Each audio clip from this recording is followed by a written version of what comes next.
Hey guys, so welcome to the 10th episode and the final episode of the season 4 of the Teen Whisperer show. And in this season, we are going to discuss journeys of various podcasters all around the world and how they are doing podcasts, their future goals, and many more. In today's episode, I'm so happy to have someone who's actually the co-author of the book, The Business of Podcasting. He's actually an award-winning professional podcast producer. This guy has written a book of podcasting, and I'm really glad that I'm, able to get him on my show. And I'm so excited, and so should you, ladies and gentlemen. So let's hear the story from the legend himself. Let's welcome Mr. Steve Lubetkin to the show. Mr. Steve, welcome to the show. And I know you do a lot more than what I actually said in the intro. So please tell a little bit about yourself and your podcasting career so far.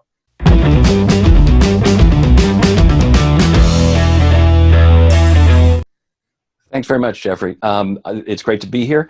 I have been a professional podcaster for about 15 years now, but I like to say to people, I think I've really been a podcaster since I was a teenager, which obviously was a long, long time ago. When I was a teenager, my dad got me an opportunity to sit in a studio where the U.S. Army trained personnel to work in radio stations. And I spent an afternoon learning how to operate the control board and announce songs and play commercials. And I left the studio having been bitten by the radio bug. I wanted to become a radio announcer myself. So as soon as I got to college, the first thing I did was stop at the college radio station. And in the United States at the time, in order to work at any radio station, you had to pass a licensing exam. And they said, you can have a radio show, but you have to learn this stuff and pass this exam, which I did. And they put me on the air. And I was in heaven. It was the most fun that I could possibly imagine, being on the radio. And a couple of years later, one of my friends talked his way into a job with a local commercial radio station. And he found out they needed someone else, and he called me up and said, get down here and interview with them, which I did. And they hired me initially as a production engineer. And then later on, I got to work in radio news as a news writer and broadcaster.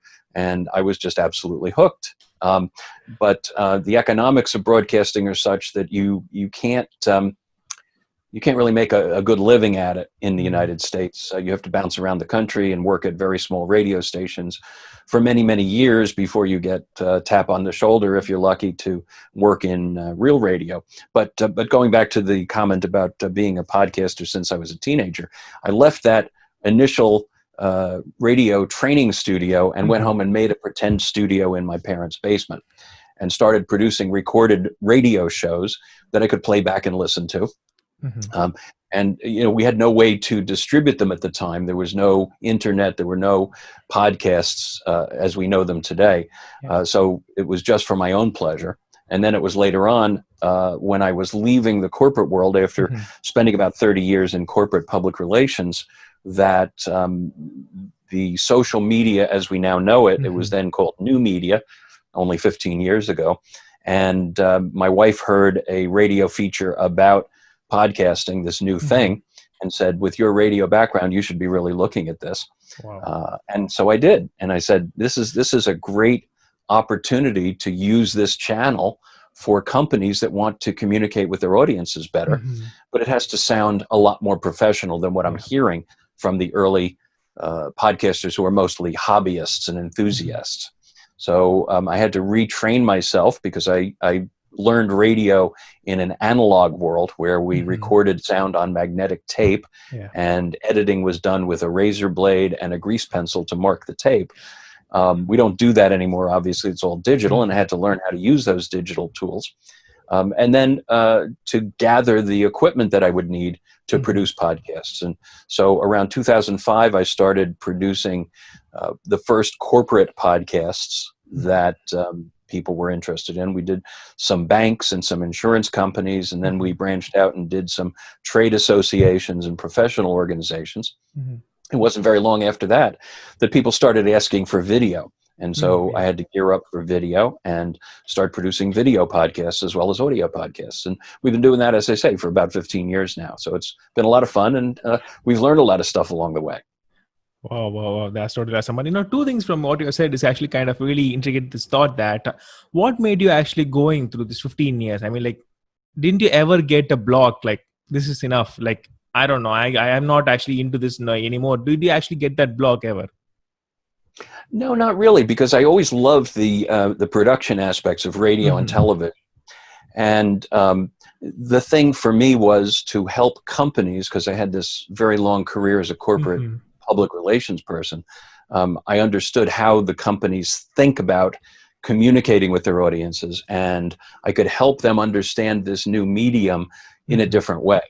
Yeah. So it wasn't really for me just having an audience, having a podcast, Mm-hmm. and having a following. Like, you're interested in growing your audience and having people listen to you. I was more interested in helping organizations see the value of podcasting and make a living for me at a time Mm-hmm. when I had transitioned from working for large corporations. Mm-hmm. So for me, it was less of a labor of love, if you will, even though I loved what I'm doing, and Mm-hmm. more of a what is the correct business model to make this something that I can make a living at. Wow, wow, that's great. And from India, the podcasting is really kind of rising right now. Because there isn't actually much podcast, but still people are actually putting out every single day content. So I'm actually a podcaster right now, so if I were to go to a company and say that, like a big company, MNC company, say that you should start your own podcast. I mean, like, I help with it, everything and stuff. So how can I convince them like this will actually help your brand like to grow? So how should I convince them to start a brand? Like, I can also get extra money as well, like an overtime kind of stuff. So how do I actually do that? Any suggestions on that?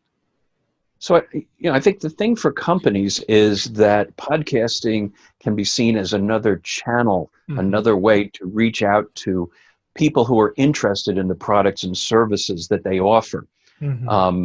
So, for a company, for example, that's selling to other businesses, Mm-hmm. this can be a really effective way of educating people about complex business issues by allowing them to hear the voices or see the faces of people who are experts in that field. So Mm-hmm. one example that we mention in the book is a company that I was podcasting for a number of years. One of my first clients in the insurance industry. They sell complex insurance products. It's not your typical life insurance or health insurance. It was complex business insurance for Mm-hmm. companies with unusual risks. So, for Mm-hmm. example, they might sell insurance to cover companies with environmental liabilities Mm-hmm. or companies. Um, Oddly enough, one of the policies they sold was for kidnap and extortion risks, where Mm-hmm. employees are traveling in countries where there's a potential for them to be kidnapped for ransom. So those are unusual risks. It's Yeah. not the kind of insurance that people typically buy, for their own personal use.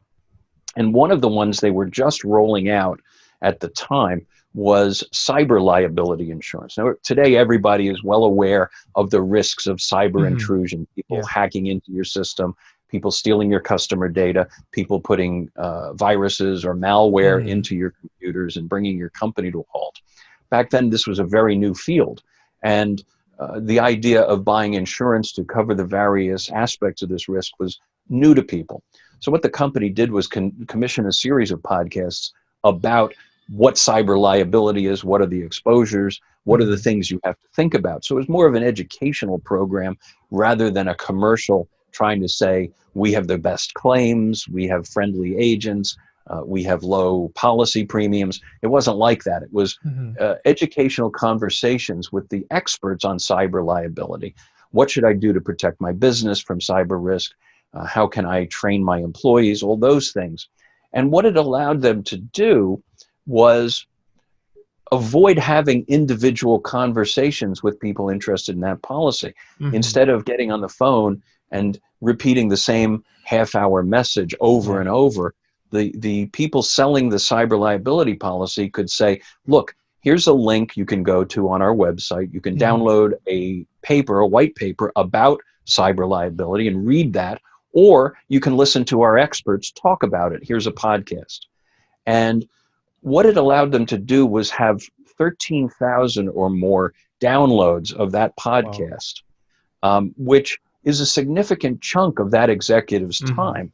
If you think about him having 13,000 individual phone calls of Yeah. half an hour each, saying the same thing over and over again. And what it did for the company was it made it easier for them to talk to those listeners after they listened to the podcast because they were better educated about what they Yeah. needed to know. And then when they contacted the company again, they said, okay, we understand the risks now. We're ready to get on the phone with you and actually talk about buying the service. So from a sales and marketing standpoint, and for all companies, this is really Hmm. true, podcasting shouldn't be just because it's nice to do. It should have some impact Hmm. on changing the behavior of the target audience, and whether it's consumers or customers, business customers that you want to think about buying your products or services, or if it's an audience for, say, a trade organization that wants to promote action on public policies or things like that, it should Hmm. have some impact. And that's what we found was particularly effective for the podcast that we've been producing. Yeah, exactly. And it's actually kind of cost effective as well as you're saying. I mean, like if you start a YouTube channel, I mean, like the gear that we have to use, the quality that we have to produce is kind of enormous. But most of the times, the podcasters, like I think sometimes because when they are going out hearing in a car or anything like that, the quality that they're expecting is kind of really something that's different from what they're doing so far. I mean, like I was listening to the show of Tim Ferriss with Hugh Jackman, one day. I mean, like people who would listen to Hugh Jackman, I mean, no matter what his audio quality is, but still, I think the context actually kind of differs when it comes to that. And yeah, I totally agree on your point. And you actually written a book, I guess, the like I said, the business of podcasting.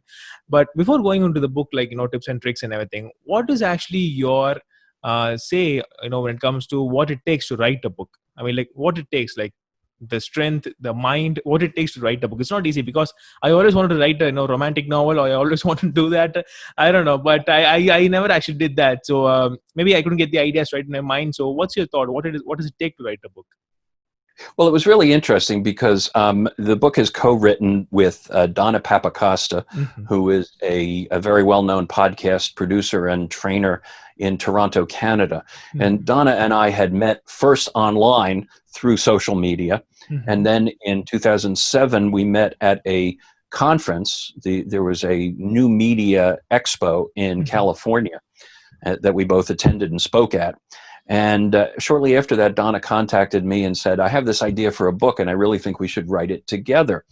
Because both of us had come to the same conclusion after several years in podcasting. And that conclusion was that many people get into podcasting, as I said before, as a passion. Yeah. Right? You just love doing it and talking to an audience and building that connection with people. But some people, an increasing number of people, let's say, are getting into it with the hopes of making some money from it. Mm-hmm. And there are several different models that people explore in terms of how they're going to make money from podcasting. So the first model that people explore is the sponsorship model. They think if I do a really great radio show, sponsors will want to buy commercial time on my podcast. Mm-hmm. And what you find out fairly quickly is that doesn't work for most podcasts, because most podcasts don't have the number of downloads that Mm-hmm. advertisers are really looking for. Yeah. In the United States, and I think it's true in most of the world, advertisers buy commercial time on what's known as the CPM model, which is a model based on thousands of views of a video Mm-hmm. or thousands of downloads of a podcast. And what they really mean is they want tens of thousands of views or more. And most podcasts don't get to that level. Yeah. So it's very hard for the advertisers and the people who buy the space, the advertising time, to justify those podcasts. The audiences are just too small. The second model that podcasters look at is the subscription model, which is if I'm really good and I'm really clever, after I give people my podcast for a few months, I can start charging them for a subscription or a pay-per-view download. Mm-hmm. And that works for some people. It works for some kinds of content.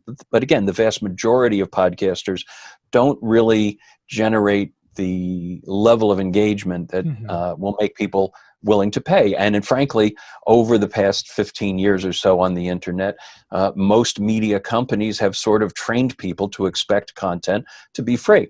Mm-hmm. And so people tend to not want to pay. We were doing a very, very high quality recording of a business conference that happened every quarter.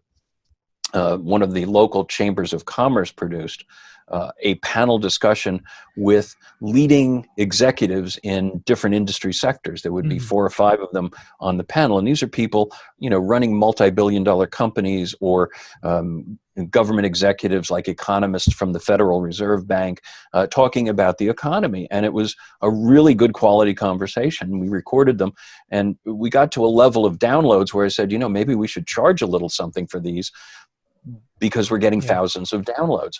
As soon as we put a paywall in front of that podcast, the downloads went to 0.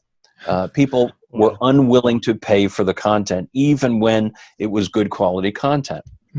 And so we found in a number of different ways we've tried it, that model didn't work for what we were doing, and it tends to not work for most podcasters either. The same thing with the tip jar. You can put up a tip jar, whether you use a GoFundMe or a Patreon or any of those sites, and most people don't get a whole lot of money out of that. The few podcast sponsorship opportunities that are out there tend to require you to do an awful lot of preparation work, whether it's voicing the commercial or putting links into your podcast page, or using special URLs to host your podcast so they can track how many people download it. And at the end of the quarter, you may get a check for $10 US. And that tends to not be worth the amount of time that goes into it. What Donna and I found was that the reliable model for podcast revenue generation was to become podcast experts, podcast producers, and sell our services to companies that want to have a podcast, but really don't want to invest in the infrastructure for producing podcasts. And, in most companies, what we found happens is they say, we want to do a podcast. Who's willing to do the podcast for us? And someone raises their hand, and oddly enough, it's typically not the people in the communications department. It's not the public relations people. It's usually the information technology people, because they like to work with gadgets. They like to work with it. And for some reason, podcasting and videos have become associated with the website. It's an internet activity. It's not a communications activity. So they'll put their hand up and say, I'll do it. They get the budget money. They go out and buy some really nice equipment, because companies will spend the money for nice equipment. They go around and record interviews with people, and then they go back to the desk and they're ready to start doing the editing on the podcast. It's at that point when the IT person, who has other responsibilities, is told, you have to go to this vice president's office. He needs a new laptop. Or this one, his mouse stopped working. Or another person has a blue screen of death. And the podcast goes into a drawer, and it's quickly forgotten because it's not their primary duty. And so what we provide is a turnkey opportunity for people to say, here's what we want to do. Here are the people who are going to be on it. Produce a podcast for us. Give us something to listen to. We'll give you edits. You do the edits and turn it around to us again, and we'll have a podcast. And that's really been the most successful way for companies to get into podcasting. But it provides an opportunity for folks like me and Donna and others to be the producer and to make money for selling our services to the companies. And that was the genesis of the book, because Donna and I were both finding the same thing, and that was, occasionally we would get double booked. We'd have a client who would say, I need you to be over here at 10 o'clock on Thursday. And then I'd get a call from another client that says, I need you to be over here at 10 o'clock on Thursday. And I can't be in 2 places at once. How do I do that? And the way that I did that was I thought, reach out to one of my podcasting friends and say, can you do this? And what I found was a surprising number of podcasters were tied to a desktop computer in their basement without any kind of gear to go portable. And I said, you're leaving money on the table, dude. You need to go buy some digital recorders and some wireless microphones and be able to throw it in the car and go somewhere. And I couldn't find people who could do that. And that's, when Donna approached me about the book, I said, this is perfect, because we can show people there is a business model for podcasting, but you have to change the way you think about what you're doing. It's not a hobby. It's not for fun. It's a business services model. So that's how we got there. And, we spent about 1.5 years writing the book. Wow. We took the time and made the investment to have a professional copy editor go over what we wrote. We spent time on Skype calls, going back and forth on different sections. the editing. We hired a wonderful, wonderful cartoonist out of Vancouver, British Columbia in Canada, Rob Cottingham, who we commissioned to produce a number of custom cartoons about podcasting for the book. My favorite is one where he has two dogs sitting in front of a computer. It's a play on the famous New Yorker cartoon where the dog says to the other dog, "On the internet, no one knows you're a dog." In Rob's cartoon, in his imagining of it, he has the dog say he's sitting in front of a podcast microphone, and he says, "You know how they say on the internet, no one knows you're a dog? Not so much with podcasting." It's Wow. obvious as soon as you open a microphone, it's a dog, right? So he did some great cartoons for us, and we have some personal stories about our own journey through podcasting. But it's been a lot of fun having the book and being able to share it with people and hopefully get other people interested in the idea of being a podcaster for revenue. But it's different. It's not about being a celebrity necessarily. Yeah, right. And interestingly, I actually kind of implemented what you're saying. Like giving podcasting as service. So actually, I have a client. I do video editing and audio editing. Mostly like professional editing and stuff. So one of my clients who actually produces video for and gives me for editing like on Instagram and Facebook and stuff. He actually asked me, I'm going to start a podcast. Just tell me what to do. And I was really astonished. I mean, like, wow, thank goodness I have a podcast so that I can suggest them like do this and do that. And he asked me to do just do you can do everything like audios and promotion videos. Just you can do everything and. Yeah, I can earn extra money out of that. So I mean, like sponsorship is one thing I can totally understand, but I don't know, because when sometimes the sponsors are expecting the number of leads or sales from the podcast when they are actually advertising, and if they don't get that, that might actually leads to problems itself. Like I have actually had some experience, like heard some experience when people say that, and absolutely, I think that's actually a pretty viable business model. I can totally understand on that. So, how much is actually do you think is the importance of webinar these days? I actually saw one of your YouTube videos that you guys were actually doing something online, talking about things and stuff. So, how much do you actually think that actually comes into place? In these times actually. I'm not sure I understand the webinar actually, the webinar cases. Webinars. We're actually, particularly now with the pandemic lockdown, we're doing a lot more live streamed events online. One of our clients who we've been with for almost 12 years now is a news website that was started by former newspaper reporters in New Jersey to cover public policy issues. And they cover them all over the state. The reporters, the journalists are veterans of covering New Jersey state government. And they started the website and they report, regular, print stories about public policy. But they also do a series, or they have done a series of live seminars where they invite people to come to a venue and listen to a panel of experts talk about that issue. And we started early on with them recording podcasts and then videos. And then they were acquired by the local public broadcasting outlet for New Jersey. So we didn't do as much video for a short period of time. We were doing only audio podcasts of the events. And then the pandemic came. And with the lockdown, they've taken the live events and made them virtual. And so what we're doing is we're using broadcast production software for live switching to bring together the guests who are no longer going to a specific place. They're all staying in their coronavirus lockdown location, which is usually, home office or whatever. And we're bringing those video feeds together remotely and live switching them to an audience on Zoom or some other platform. Where we can bring to the production all of the broadcast quality special effects that you would expect to see if you were watching a TV station. We can put, the lower thirds on the screen like I have on my screen right now. We can put trademarks, logo bugs and things like that on the screen. We can also show pre-recorded messages. We've done that a couple of times with guests who couldn't join us on the live program. They pre-recorded their segment. We put it on as part of the content. And we've been doing quite a few more of those now because the audience is there. People are home. They're working from home. They're looking for content that they can digest at their convenience. So they can either watch the live program, or we can turn around the recorded version of the program very, very quickly, because we're recording it as we're doing it. And because we're recording the live switched program, we don't have to do a lot of post-production to it. We do a couple of tweaks to chop out the beginning of it where we tell everybody to be quiet.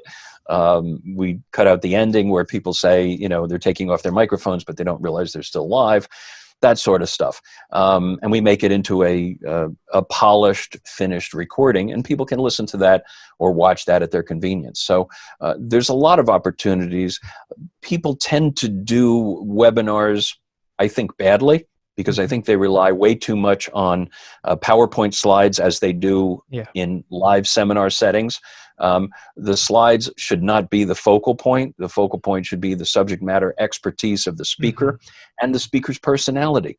Let the speaker get out in front and let people see who the person is. I think that drives the comfort level of an audience more than having the person read the slides to them.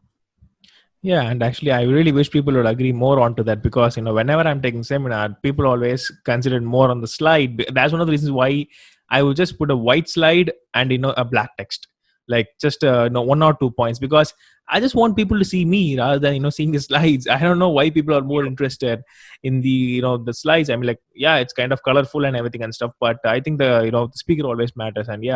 And just want to clarify, you were actually born in 1957, if I'm right. I was, yes. Awesome. So what's your viewpoint on viewing like podcasting when you are starting out until now? I mean, like, that should be a paradigm shift, like somewhat around that. There should be like a shift in the people's minds about podcasting and everything. Because if I ask you what's your thought about millennials, obviously some people would say there's much of change. That's what people were in the before days, and now. I mean, like, what's your thought on podcasting? And if you want to say about millennials also, you can now say that. I'm actually one of them, so I would be pretty interested to hear about that as well. I love millennials. I have 2 in my family. I have 2 daughters who are in their 30s. And, I have always been an early adopter of technologies. When I worked in radio back in the 1970s, as a boomer, the typical stereotype about the boomers is we don't understand technology and we don't get it. But I disagree with that notion. And so when I was working in radio, I was also writing for a newspaper, and the newspaper owned the radio station I worked for. And they hired me to write about rock and roll music, because I was a young college student coming up, and I knew more about rock and roll than most of their entertainment reporters did. So they got me writing about local bands, and as luck would have it, in 1977, one of the most famous of the Woodstock era large outdoor concerts took place. It was a concert at a motor speedway in central New Jersey, and the featured act was the Grateful Dead. And people who are Grateful Dead fans will remember the concert. It was at Englishtown Raceway Park, September 3rd, 1977, and it was in the area covered by the newspaper I worked for. So they sent me to cover the music. They sent another reporter with me whose job it was to cover the actual news event nature of the event, because there were over 100,000 people descending on this very small town in central New Jersey for this Grateful Dead concert. And I remember we were flown into the concert by the concert promoter on a helicopter.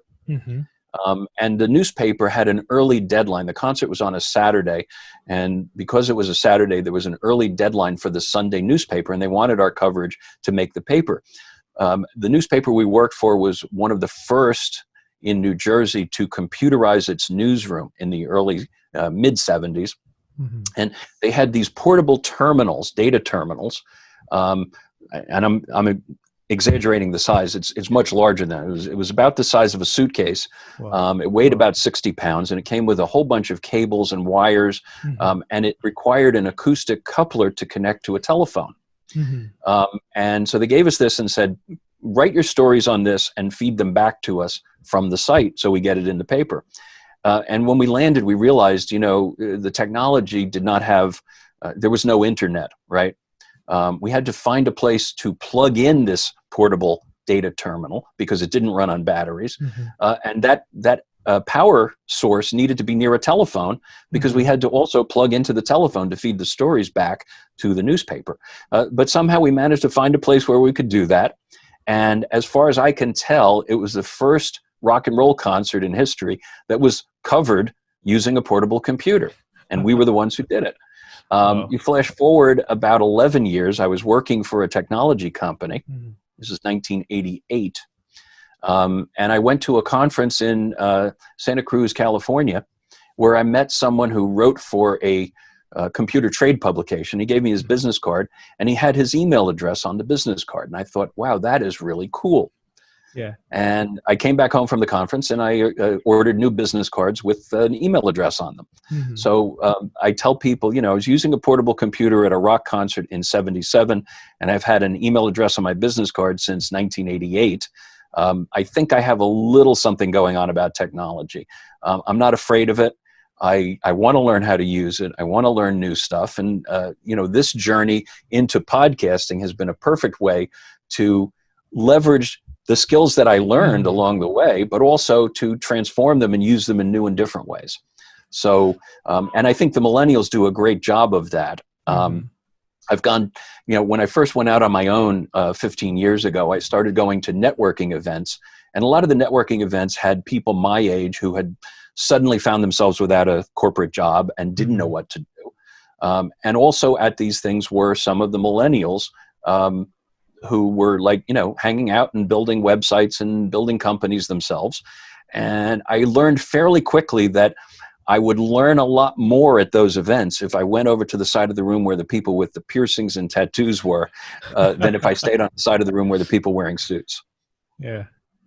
Yeah, yeah, and it's kind of because millennials actually more judged on their appearance, as I have seen, like more on these today's, because sometimes you can be a jock and also be a nerd as well. I mean, like this is kind of dialogue actually I heard in a series, in a web series, English web series. So wow, I think I can't believe you actually have these kinds of thoughts on millennials. I actually really wanted what it was, and it was really really really amazing. Thanks so much for that. Yeah, And like, I have a lot of fun with them. I enjoy learning from millennials. mhm. I do not disrespect them, I hope, in any way.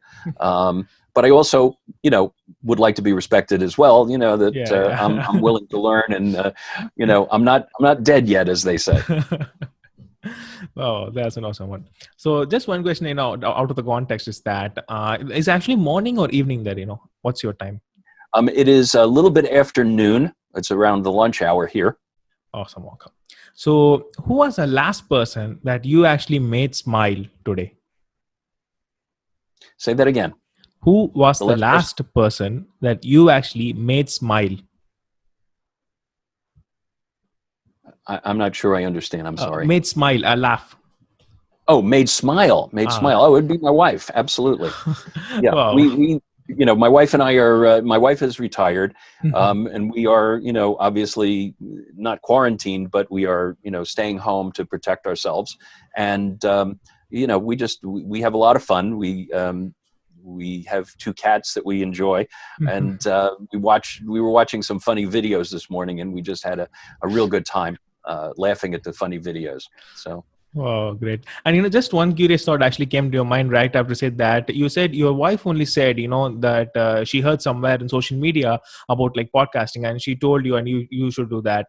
So, I mean, like this COVID situation actually has raised like 10 times more the divorce cases. As far as I've studied, what is that, because everyone is at home and they're fighting and everything and stuff. So do you have any suggestions for those couples that actually work at home and everything as well, just to maintain that relationship? Any advice on that? Oh, uh, you know, you have to have a sense of humor, and you have to have a sense of, we're in this together, and we have to do Hmm. the right thing for ourselves. I tell people now, as I look back, I've been preparing for something like this without even realizing it for 15 years when I first started working at home. And I think a lot of people are discovering this Hmm. as they work at home for the first time because of the pandemic. There are a lot of things you need to set up to get your house working in the proper way. There are a lot of tools that you take for granted in the office that you don't have at home. Starting with an ergonomic chair that you Yeah. sit in that you're comfortable in for hours at a time. For me, it was equipping a home office with the office equipment I needed to get things done. And when I first started, it was things as ridiculous as having a fax machine. Nobody would have a fax machine today or think Yeah. about that as being important. Mhm. But then it was, things like getting a 3-hole punch. I mean, to punch papers and put them in a binder. You might take that for granted at the office, or Mhm. binding equipment, or in my case, it was buying the right kinds of audio and video equipment to Mhm. serve my needs. And I'm, still buying stuff because my video production has moved from, 3 cameras in a large studio to me sitting in front of a webcam. Mhm. I needed to buy a gooseneck stand to put the webcam on so that I Yeah. could talk to you today. Things like that. Repositioning the video lights in my studio Mhm. so that they're pointing into my master control room instead of into my interview studio. And then making it easier to use them. So I bought myself a couple of wireless remotes to turn the lights on Mhm. and off. Uh, Things that you wouldn't think about until you actually find the need for them. So it's that kind of thing. But in terms of the personal relationships, you have to spend some time together. I'm fortunate that the flow of my work, I'm usually able to stop working around 5 or Mhm. 5:30, and then we have dinner and we take turns cooking because we're not going out, obviously, like we Mhm. used to Yeah. get restaurant meals. Although, a couple of times a week we will go out for takeout food from the restaurants that we like and we care about and we want to keep in business. Mhm. So we support them by buying, a meal and bringing it home. But I go to the grocery store once a week, buy everything we need, and we take turns cooking. And so that's been a lot of fun, getting myself back into the kitchen. Yeah. You just have to be imaginative and creative and just try to, not be totally stressed about everything that's Mhm. going on right now. Wow, wow, great. You may actually wonder like why I asked the question. Is this? It's just that this is actually a business podcast, and why you're asking personal relationship question. You may have thought about that, but the thing is that my actually kind of like how to say the ultimatum. What I always thought is that whatever money you earn, whatever do you do in life, if you don't have a family to you can crawl back into when you're sad or when you're happy, then ultimately you're doomed. Sometimes you may actually feel like that, right? When you don't have someone to express your feelings, then I don't know, because I'm actually 22 right now, and I'm actually gone through a lot, like college romance, everything and stuff, and that actually taught me something. Like if you have someone to crawl back to, and without judgment, obviously it will help you in a lot of ways. So yeah, that's one of the reasons why I It's asked. very true, and family is so important at a time like this. Yeah. No one is ever going to say as their last words, "I wish I spent more time at the office." That's just such a true statement. And if you Mhm. find something that you can be passionate about and make some money at, like, Mhm. I've been fortunate to be able to make money doing podcasting, and Mhm. I love coming into the office every day, even though the office is right downstairs in my house. But the more important thing is to be able to disconnect and say, okay, I'm done for the day, Mhm. and then spend some time relaxing and enjoying life. Yeah, yeah, totally agree on that. Wow. Okay. So let's actually move on to the rapid fire question. So there are actually six questions. It's kind of relating to podcasting and kind of life and funny stuff. So just to mix it up a little bit. So you can ask in a line or two. That's totally formidable for that. So I'll start. So the first is, what do you actually like about podcast? Well, I like that it allows me to, continue to improve Mhm. my radio and video production skills. I'm always learning new things and new techniques and how to do stuff. Mhm. I've been lucky to reconnect the fellow who got me into commercial radio back in the 1970s. About 4 years ago, 5 years ago, we reconnected. He is now producing a daily music radio show that is Mhm. live streamed, not live streamed, but streamed on a tape delay over a streaming radio site here in New Jersey. And it focuses on New Jersey musicians like Bruce Mhm. Springsteen, Bon Jovi, people Mhm. like that. And he contacted me when he was preparing to do the show and said, I want to do it like an old time radio show. And I would like to have an hourly newscast. And would you be my Mhm. newscaster? And I said, this is great. And so every morning I tape a 3-minute newscast that he inserts into that radio show. And so I get the kick of hearing myself on the radio again. Which is, it's a lot of fun, and I get to interview some cool people. I've interviewed some, former governors of New Jersey and real, existing governors. We've gone out when it was possible to do so. We've gone out to news events and recorded audio or video for those news events and put it into the newscast. So, that's it's just a lot of fun to be able to be doing radio and TV without having to deal with all of the stresses that come with the commercial broadcasting world. Awesome. So what you don't like about the podcast? Sometimes it's difficult to get clients comfortable with different approaches to things. So, sometimes the client is not comfortable with using a certain tool or technique that we'd like to use. But, that just goes with the territory. You're going to have that no matter what kind of business service you provide. It's not, there's very little to dislike about it. Most of what I dislike is the perception that everyone in podcasting is looking to become a celebrity and be world famous, and that's really unfair to podcasters. Wow, great. So what's the major, the biggest problem that you ever faced, these 15 years of podcasting? The biggest problem I ever faced, the technology is still not a finished, polished, reliable, redundant technology, and that goes for both audio and video. And no matter how powerful your computer is, no matter how fast your internet connection is, there are always glitches. So the thing that has failed me the most, consistently failed me, is the concept of live streaming. So a couple of years ago, we were trying to do a live stream for a client at a venue when we were out doing them as remote events. We went to the venue the week before the event was to take place, and we set up all our equipment. We tested the connections, and we were using a wired internet connection, not a Wi-Fi connection, and everything worked fine. So we go home and we come back the next week for the event. We set up the equipment and we plug in, and the live stream platform, which in this case happened to be Facebook, wouldn't accept our connection. Wow. It just wouldn't accept the connection, no matter what we did. And it's 10 minutes to airtime. What do you do?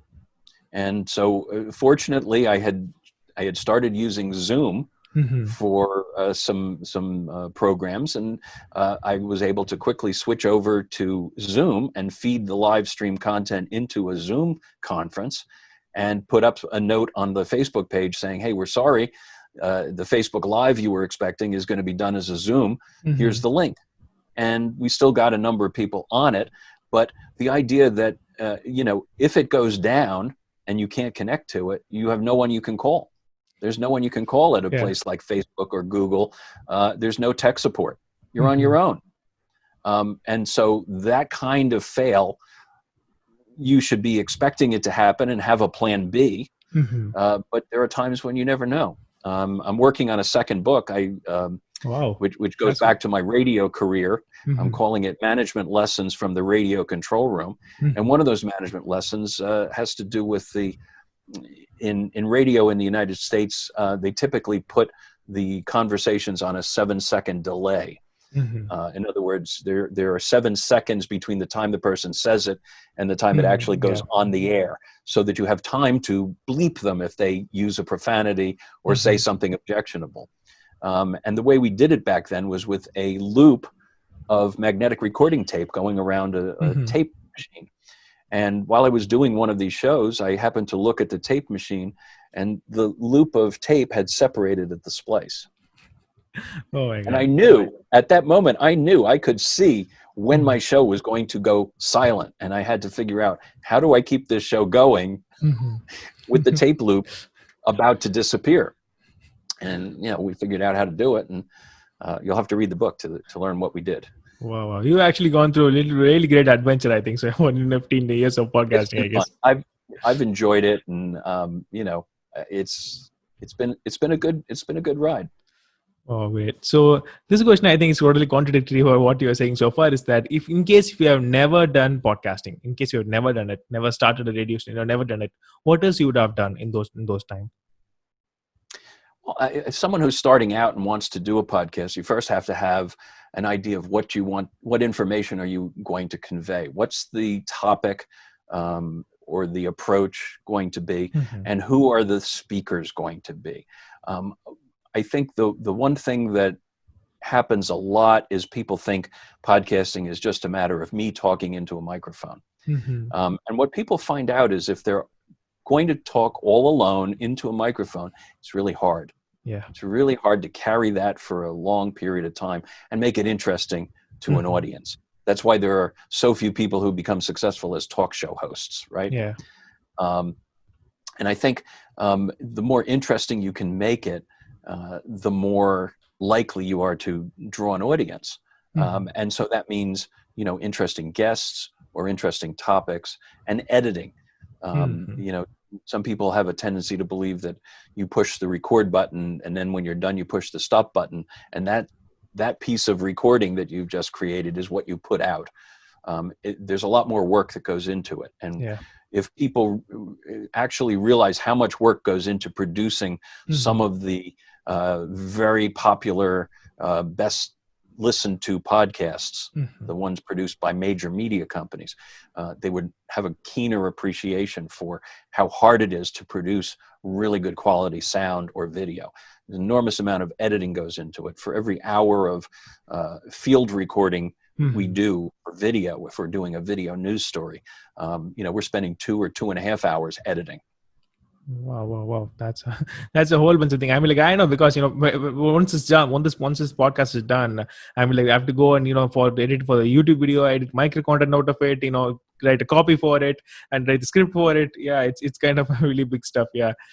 And so, in case if you are ever hit by a car, I mean, like, don't this in negative sense. In case if you're ever hit by a car and the airbag is actually right in your face, who would actually be the first person that comes to your mind? If I'm hit by a car, Yeah. I guess it's going to be my family. I mean, it's like, oh, geez, they're going to have an awful lot of details to clean up. It's really hard to think about. But particularly if you're a sole entrepreneur, and you have a company of one or two Mm-hmm. people, it's continuity is something that we should think about, and we probably don't think about enough. Where does the company go if you're not there to run it? So you've given me Yeah. some food for thought there. Oh my god! Don't take negative sense because when I say that, people actually kind of think like, I mean, like, oh my god, why is he actually talking about death right now? I mean, like, I don't know, because I always wondered what happens like right after we die. What happens? I mean, like, I don't know. I don't know what's going to happen to us, but whatever happens to after that, I think is kind of thing that always we need to think about. So, one final question in rapid fire is that now, if in case you want to get out of this interview right now that we are doing right now, what actually the excuse that you would say? If I wanted to get out of it, Yeah. I would probably say, listen, I have to run. I have a podcasting client who needs an emergency podcast. Wow, that's actually a decent one because one of the guy I actually interviewed, he said, I have diarrhea and I would just have to go to the point. He actually kind of said that. Oh my gosh, Yeah. yeah. Because, No, I would find a different excuse than that, I think. yeah, he's actually a stand-up comedian, so maybe he, said it in a funny sort of way. But yeah, I think that's actually, I'm kind of collecting data for that, just in case if someone says anything, like I just need to get a guess out of that. Yeah. If I had prepared in advance, I probably would have created a video of myself getting hit by a bus and played that for you. I said, I'm sorry, I can't do this podcast now. I'm getting hit by a bus. Glad I didn't send you the questions before. That's awesome one. So one final question before wrapping up is that what would you actually give as the best tip that you could give in the whole world to a fellow podcaster in order to grow? The best tip in the world. Producing sound that sounds good is absolutely critical. Even if you have bad video, if you have bad sound with the bad video, that's going to be the fastest way to lose your audience. I really think the sound matters more. And to the extent you can get really good quality sound, and for heaven's sakes, I would say to every podcaster out there, learn about and understand normalization and compression techniques, which are they're technical techniques, but to make your sound even, to make the volume levels consistent from one speaker to another, because there's nothing worse than having earphones on, listening to a podcast and having to crank up the volume to listen to one speaker, and then when it switches to another person on the panel, the sound blasts you in the ears and your ears start bleeding because of the inconsistency in volume. The volume should be the same from one speaker to the next, and use decent quality microphones, decent quality recording techniques. That to me is like the most important tip. Wow. Yeah. I mean, like, I'm actually trying to get a hold of that, using Adobe Audition and everything. And because I actually got kind of this problem, I don't know whether you had this, because whenever I, put on my headphones and edit it, whenever I put EQ or compression or normalization or parametric equalizer or dynamic processing, whatever it is, I'm kind of actually sounding the same every single time after I put an effect. Is it actually a problem in my ear, or is it actually the audio quality isn't changed at all? Because whatever I do, it's kind of sounds the same still. You may just you may either have ear fatigue, or maybe the effects are not being added to the soundtrack in the way you think they are. You may need to check and make sure the effects are turned on, and that they're being applied to the sound that you're processing. It's possible. Yeah, probably. I think. I mean, like, I've been suffering from it quite some time. I'm actually wondering, is it actually because I don't know whether anyone ever got a problem out of it? Because even after you add a lot of effects to it, still the audio sounds the same. That'll be something problem to your or your brain. So yeah, I think that's one of the reasons. So so Steve, thanks so much for coming on to the podcast. Really, it's been an awesome interview, and you actually said a lot of things that many people actually don't know, and the best model for the podcasting and stuff. So in case if people want to find your content, your book and everything, where do they actually go to? Can you give them? Well, we have the contact information up on our screen. The website is beingthemedia.com. Excuse me. And if they want information about the book itself, the book has its own website, and that is thebusinessofpodcasting.com. I can put the book up. Here's the book. I'll take down so you can see the book.